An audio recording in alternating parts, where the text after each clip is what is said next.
يهده الله فلا مضل له ومن يضلله فلا هادي له ونشهد أن لا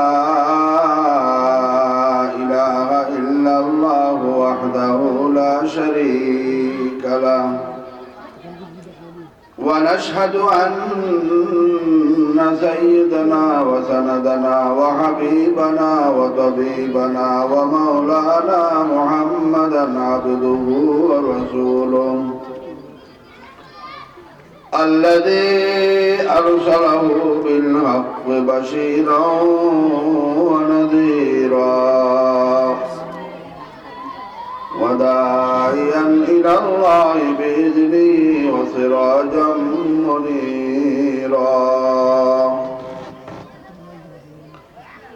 أما بعد فأعوذ بالله من الشيطان الرجيم بسم الله الرحمن الرحيم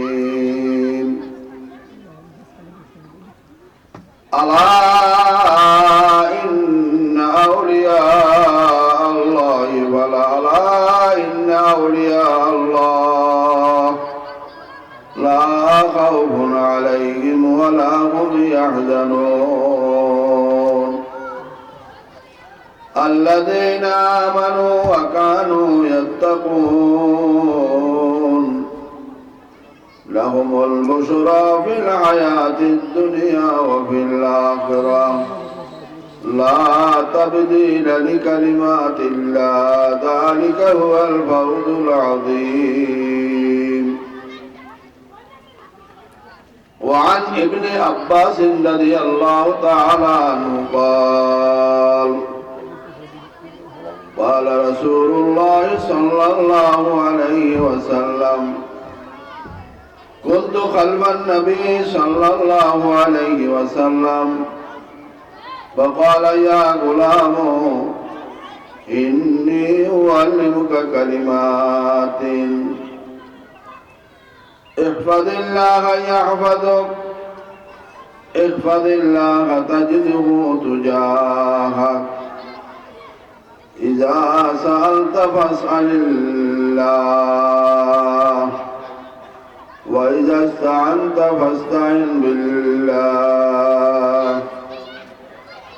واعلم أن الأمة لو استمعت على أن ينفوك بشيء لم ينفوك إلا بشيء قد كتبه الله لك ولو اجتمعوا على أن يضروك بشيء لم يضروك إلا بشيء قد كتبه الله لك رفعت الأقلام وجفت الصحف أو كما قال عليه الصلاة والسلام. سبحانك لا علم لنا إلا ما علمتنا إنك أنت العليم الحكيم. ونحن على ذلك لمن الشاهدين والشاكرين والذاكرين والحمد لله رب العالمين. قدم سوئے مرقد نظر سوئے دنیا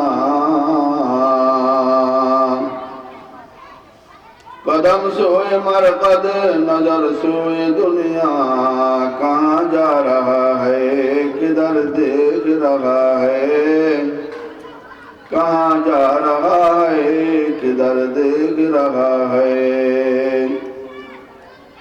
پرواز میں دونوں کا وسیع فضا میں پرواز ہے دونوں کا وسیع فضا میں کرگس کی جہاں اور عیشائی کا جہاں اور کرگس کی جہاں اور عیشائی کا جہاں اور الفاظ معانی میں تفاوت نہیں لیکن الفاظ معانی میں تفاوت نہیں لیکن ملا کی ادا اور مجاہد کی ادا اور ملا किया जाओ और मुजाहिद किया जाओ। আল্লাহ এই মাহফিলকে কবুল করুক, বলেন আমিন। আপনারা আমার দিকে তাকায় থাকতে হবে। আমার চেহারা খারাপ হলেও সিস্টেম হলেও যিনি কথা বলে তার দিকে তাকায় থাকা, থাকবেন তো ইনশাআল্লাহ। সহজ সহজ কথা।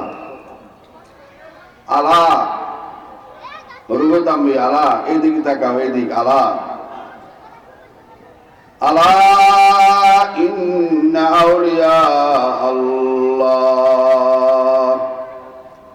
নিশ্চয় যারা আল্লাহর ওলি। বলেন যারা কার ওলি? আজকে আমরা ওলি হইয়া বাড়িতে যাবো, বলেন ইনশাআল্লাহ। কি হইয়া? আলা ইন্না আউলিয়া আল্লাহ, নিশ্চয় যারা আল্লাহর ওলি, লা খাউফুন আলাইহিম ওয়ালা হুম ইয়াহজানুন, সামনের মঞ্জিলে এদের কোনো ভয় নাই, পিছনে রেখে যাওয়া জীবনের জন্য কোনো চিন্তা নাই। যারা আল্লাহর ওলি, সামনের মঞ্জিলেও কোনো ভয় নাই, পিছনের জন্য কোনো চিন্তা নাই। তার মানে হলো সামনের মঞ্জিল, প্রথম নম্বর মঞ্জিল হলো আমার আপনার জন্য মওত। মওতের পরে মন্দির হলো কবর, কবরের পরে মন্দির হলো ফুলসিরাত, মিজানের পাল্লা, হিসাব নিকাশ, তারপরে জান্নাত না হয় জাহান্নাম, জান্নাত না হয়। বুঝতেছেন কথা? বুঝতেছেন? যারা আল্লাহর ওলি হবে, সামনের মন্দির এদের কোনো চিন্তা নাই, পিছনে রেখে যাওয়া জীবনের জন্য কোনো চিন্তা নাই, কোনো টেনশন নাই। এবার আমরা আল্লাহরে জিজ্ঞেস করবো, আল্লাহ ওলি কারা?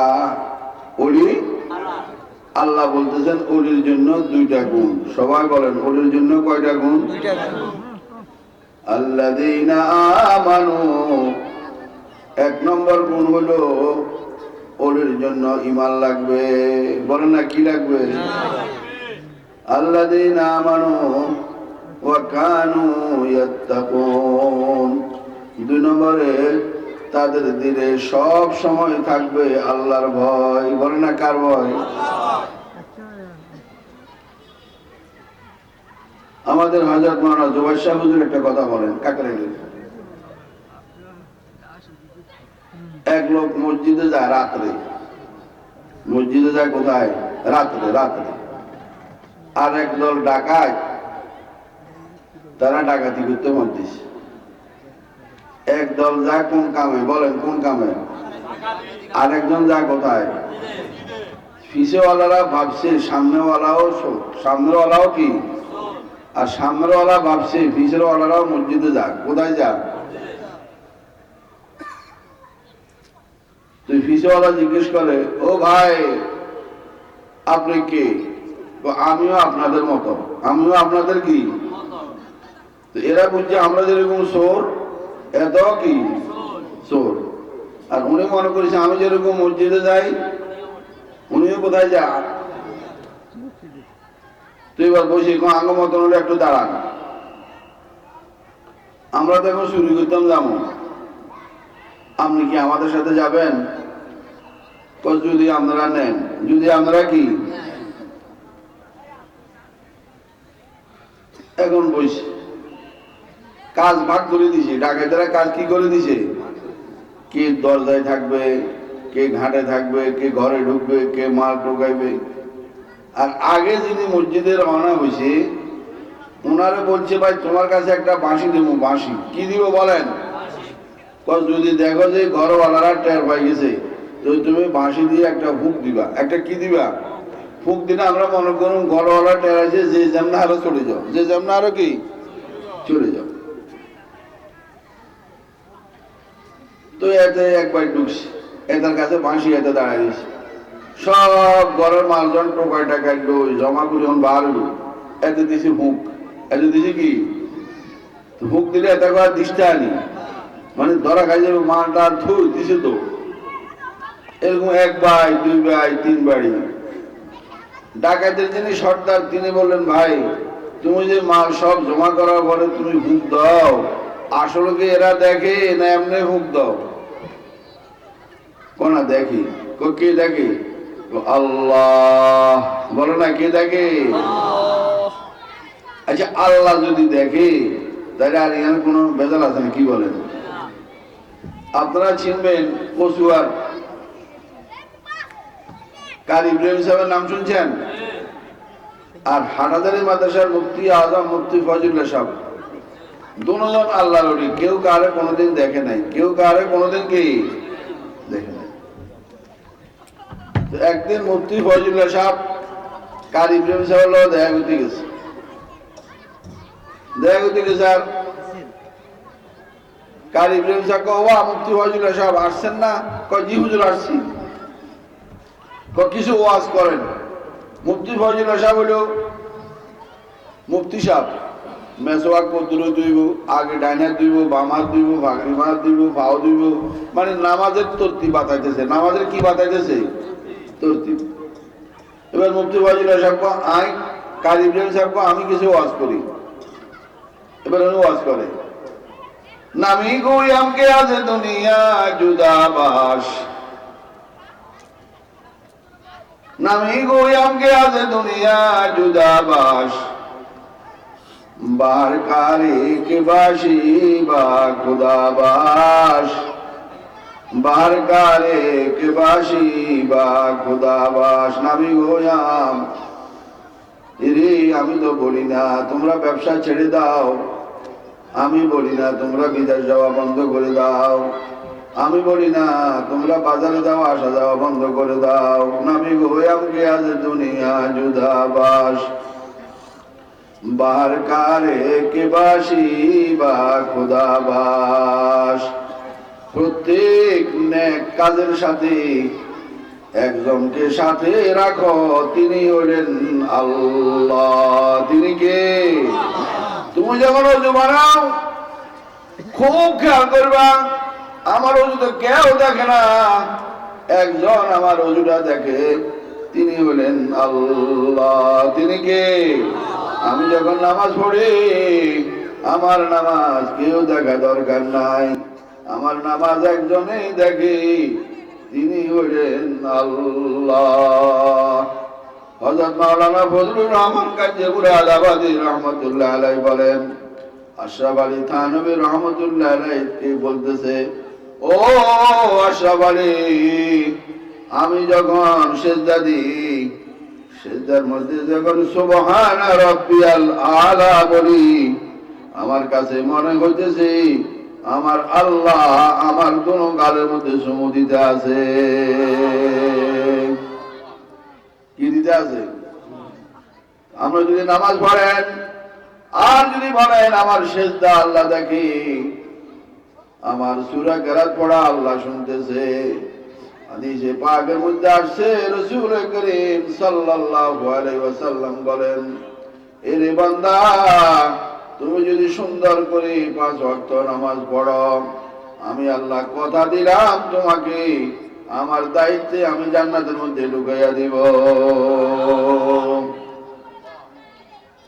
দর্দ হয় এই জামানায় ইমতিহাজ, দর্দ হয় এই জামানায় ইমতিহাজ, দর্দ হয় ওয়া জাহাবি ইমতিহাজ। ও মিয়া, দুনিয়ার ব্যথার একটা সীমা আছে, দুনিয়ার বেজালেরও একটা সীমা আছে, দুনিয়ার মুসিবতেরও একটা সীমা আছে। আরে আখিরাতের মুসিবত, আখিরাতের ব্যথা, আখিরাতের কষ্ট, এটা কোনদিন আমার আপনার শেষ হবে না। এত কঠিন কিতাবের মধ্যে লেখি সাহাবায়ে কেরাম মুহাম্মদুর রাসূলুল্লাহ সাল্লাল্লাহু আলাইহি ওয়াসাল্লামকে জিজ্ঞাসা করলেন, হুজুর, ওয়াকুদুহান নাস ওয়াল হিজারা, শুনলাম জাহান্নামের আগুন স্টার্ট দিবে পাথর দিয়া আর মানুষ দিয়া। মানুষ তো কোন রকম বুঝলাম, পাথরটা বুঝলাম না। হযরত মাওলানা জুবাইর সাহেব হুজুর বলেন, কোন দুনিয়ার মধ্যে যত পাহাড় আছে দুনিয়ার মধ্যে যত পাহাড় আছে, পাহাড় পাহাড় কি বলছি বলেন, কি বলছি? আমি একবার আফ্রিকা গেছিলাম, কি পাহাড়! শিলংয়ে যাই দেখেন কি পাহাড়। দুনিয়ার মধ্যে যত পাহাড় আছে সব পাহাড়গুলিকে যদি একাত্র করো যত বড় হবে। জাহান্নামের আগুনের প্রথম পাথর যেটা দিবে, এটা এই দুনিয়ার সব পাহাড় যত বড় হবে ওই পাথরটা এর থেকেও বেশি বড় হবে। কয়েকবার জিকির করেন লা ইলাহা